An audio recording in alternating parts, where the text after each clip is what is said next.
आप और हम लोग चाहे कितनी भी बातें कर ले, यह सच है कि सीबीएसई के बोर्ड एग्जामिनेशन के रिजल्ट चुनाव के कारण डिलेड है और चुनाव के कारण ही government of India board examination के रिजल्ट के पब्लिकेशन में, जैसा कि न्यूज में रिपोर्ट है, बताया जाता है कि वो परमिशन नहीं दे पा रही है या सीबीएसई को परमिशन नहीं मिल पा रहा है। और 13 मई को उत्तर प्रदेश में कई जगह, या फिर जो भी आप कह लीजिए कि ये जो चरणबद्ध चुनाव है उसका एक स्टेप से, तो या तो बोर्ड रिजल्ट को 12th को निकाल दिया जाए या फिर 13th को नहीं आएगा, उसके बाद 14th को आएगा। तो पॉइंट यहीं पर फंसा हुआ है कि बोर्ड एग्जामिनेशन के रिजल्ट और रिजल्ट से पहले जो चुनाव के प्रोसेस है, इन दोनों में डिले का होना बहुत जरूरी है। अगर ये डिले हो जाते हैं तो रिजल्ट आ जाएंगे, अगर डिले नहीं होते हैं तो रिजल्ट को फिर अगले किसी डेट के लिए पोस्टपोन किया जा सकता है।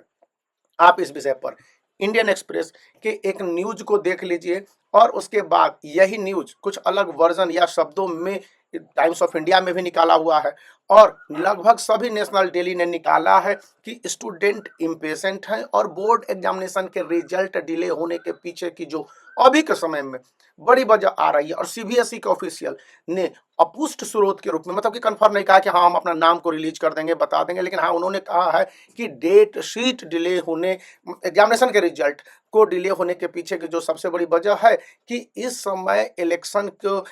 माइंड को डाइवर्ट नहीं करना चाहती है। और गवर्नमेंट क्यों रिस्क लेना चाहेगी, और गवर्नमेंट की बात आप क्या कह लीजिएगा, कोई भी रिस्क नहीं लेना चाहेगा कि उसके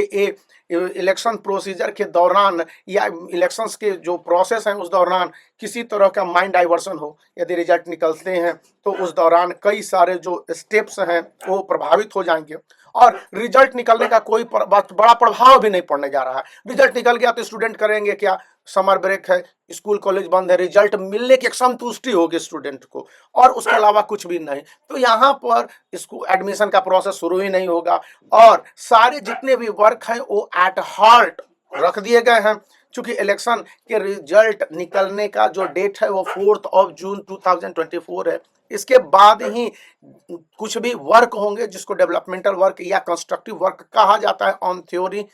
इसलिए भी आप इन बातों को याद रखिए कि जो प्रोसेस अभी समझाए गए हैं और बताए जा रहे हैं कि CBSE class 10th and class 12th board examination के रिजल्ट के पेंडिंग होने के पीछे एक बहुत बड़ी वजह है कि इलेक्शंस और जो स्टेप वाइज इलेक्शंस है इसमें एक लंबा गैप की तलाश दोनों को है, सीबीएसई को और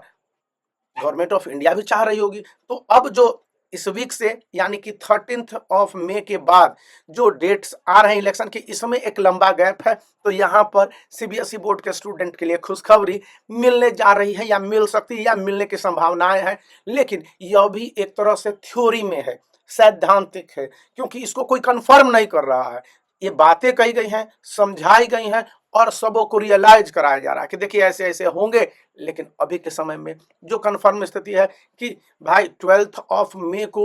संभवतः 2-4% चांस है, 2-4% से भी कम है, क्योंकि 13 मई को अभी कानपुर में बात हो रही थी कि कानपुर में इलेक्शन है और उत्तर प्रदेश वैसे भी सभी पॉलिटिकल पार्टीज के लिए काफी इंपॉर्टेंट है, खास करके रूलिंग पॉलिटिकल पार्टीज के लिए। तो वो रिस्क, कोई भी रिस्क क्यों लेगा, यहाँ पर सिर्फ रूलिंग पार्टी की नहीं बात की जा रही है, अपोजिशन भी इसी उद्देश्य में है। तो इसलिए कन्नौज है, कानपुर है, सभी जगह को ध्यान में रखते हुए